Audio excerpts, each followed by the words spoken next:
لیکن یہ کہ امام مہدی کی حکومت قائم کرنے کے لیے کون لوگ آئیں گے؟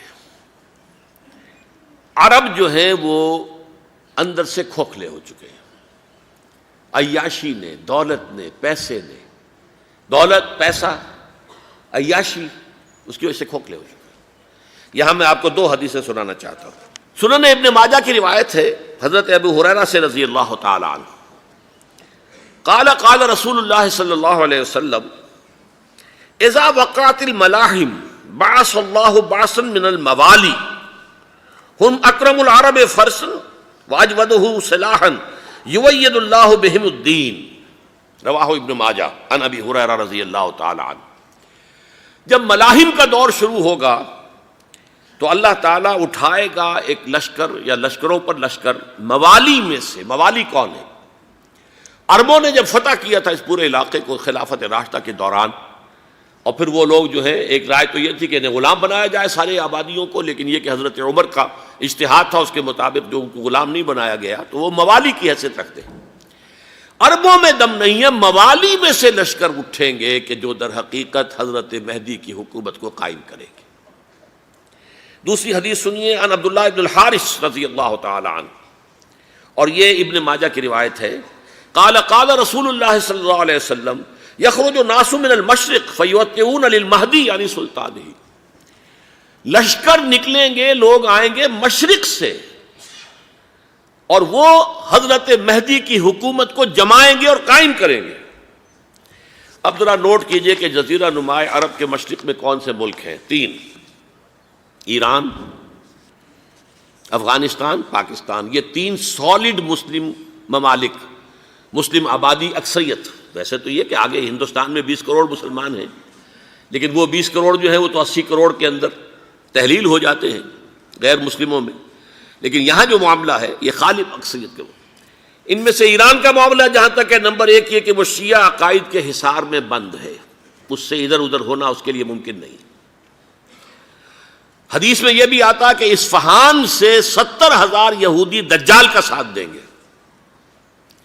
لیکن بہرحال خراسان ایک صوبہ ہے افغانستان کا اس وقت بھی، شمال مشرقی کونے میں، مجھے امید ہے وہاں سے خیر کی، کیونکہ خراسان کا لفظ وہاں پہ شامل ہے، اور حضور کی حدیث میں بعد میں آپ کو سناؤں گا کہ خراسان سے فوجیں چلیں گی جو یروشلم کو دوبارہ حاصل کریں گی، فتح کریں گی۔ جیسے پہلے یروشلم کھویا عربوں نے تھا، دوبارہ حاصل کیا تھا کرد نے، کرد خون صلاح الدین ایوبی رحمۃ اللہ علیہ، ایسے اب پھر عربوں نے کھویا ہے، لیکن لینے والے خراسان سے لشکر آئیں گے۔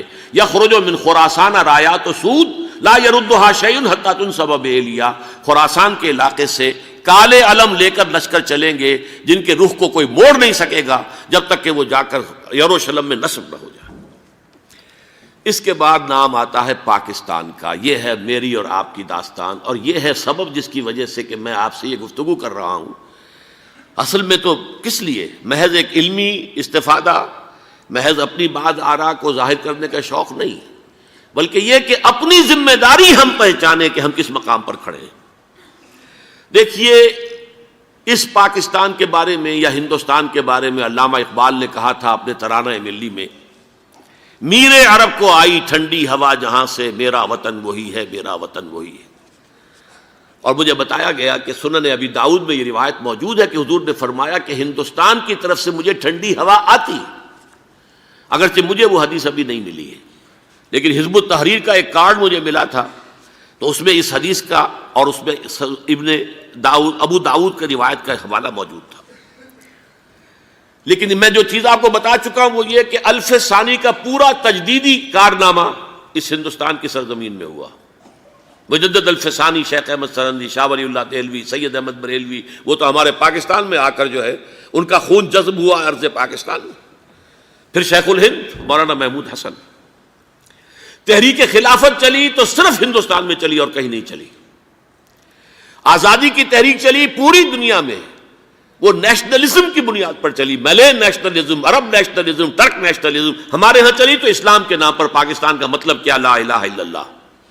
پھر پاکستان قائم ہوا معجزے کے طور پر، بلکہ نازل ہوا ہے لیلۃ القدر میں، انا انزلناہ فی لیلۃ القدر، جیسے قرآن نازل ہوا لیلۃ القدر میں، یہ پاکستان بھی نازل ہوا لیلۃ القدر میں۔ اس کا برقرار رہنا ابھی تک معجزہ ہے۔ ہندو یہ سمجھتا تھا، کانگریس سمجھتی تھی کہ جھٹپٹ ختم ہو جائے گا۔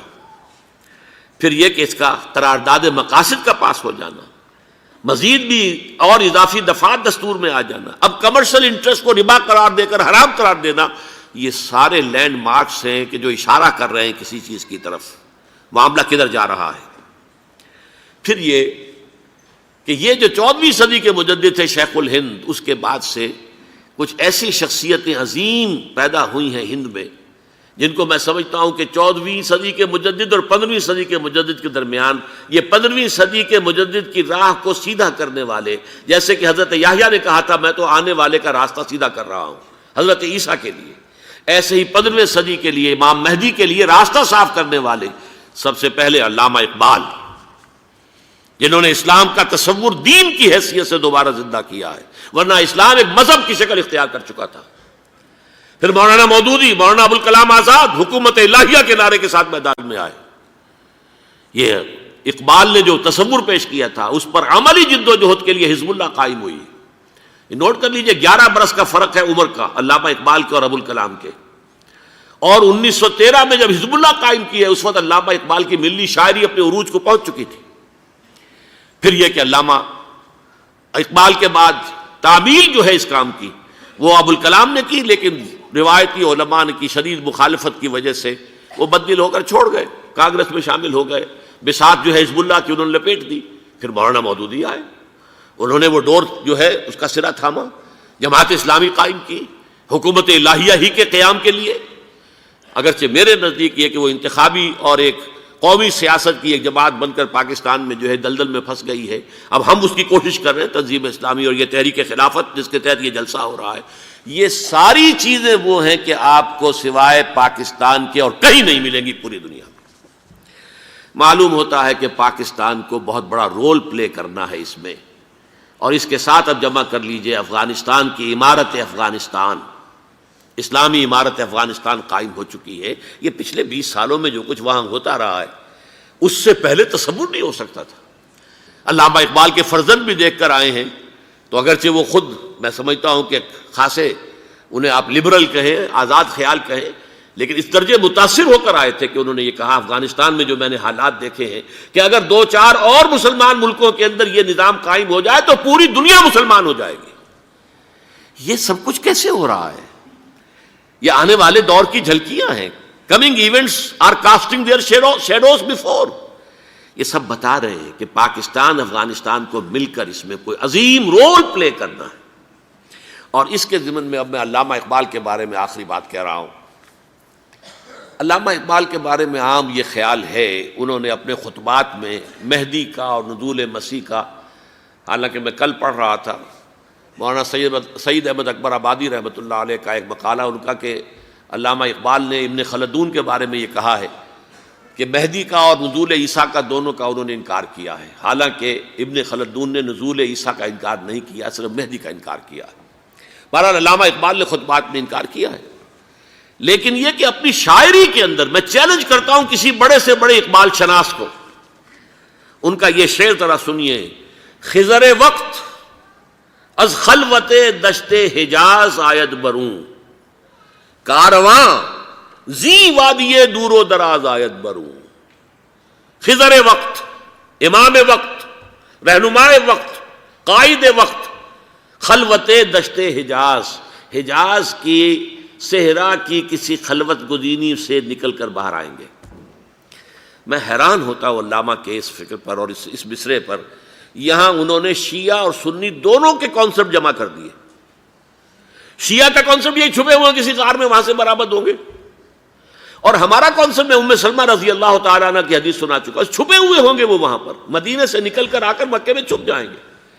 اس خانہ جنگی کی حالت میں لوگ ان کی طرف دیکھ رہے ہوں گے، سوچتے ہوں گے انہیں میدان میں آنا چاہیے، کوئی پارٹ پلے کرنا چاہیے، امت کی رہنمائی کرنی چاہیے، لیکن وہ چھپیں گے، وہ کارے ہوں گے، وہ اس ذمہ داری کو قبول نہیں کرنا چاہیں گے، جا کے چھپ جائیں گے مکے میں، وہاں سے مکے والے انہیں نکالیں گے، اور وہ کارے ہوں گے، انہیں بالکل یہ پسند نہیں ہوگا کہ یہ ذمہ داری اٹھائیں۔ تو خضر وقت از خلوت دشت حجاز آیت بروں، کارواں زی وادی دور و دراز آیت بروں۔ کارواں جو چلے گا ان کی مدد کے لیے اس وادی دور و دراز، اس زی عظیم وادی دور و دراز، یہ وادی سندھ ہے۔